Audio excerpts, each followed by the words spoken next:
ഫ്ലാറ്റിൽ അതിശക്തമായ ചൂട് കാരണം പുറത്ത് കാറ്റ് കൊള്ളാൻ ഇറങ്ങിയിട്ട് പാളിപ്പോയൊരു കഥയാണ് ഞാനീ പറയാൻ പോകുന്നത്.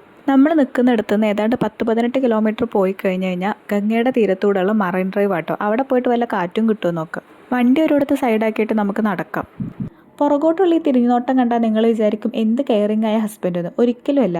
നിർത്തിയിട്ട കാർ അവിടെ തന്നെ ഇല്ലേ എന്ന് വീണ്ടും വീണ്ടും നോക്കുന്നതാണ് നിങ്ങൾ ഈ കണ്ടുകൊണ്ടിരിക്കുന്നത്. ചേന തിന്നുന്ന നാട്ടിൽ പോയി കഴിഞ്ഞ് കഴിഞ്ഞാൽ ചേനയുടെ നടുക്കഷ്ണം തിന്നണം എന്നാണല്ലോ. അതുകൊണ്ട് തന്നെ നോർത്ത് ഇന്ത്യൻ്റെ ഏറ്റവും ലോക്കൽ ഫുഡായിട്ടുള്ള പാനിപൂരിന്ന് നമുക്ക് സ്റ്റാർട്ട് ചെയ്യാം.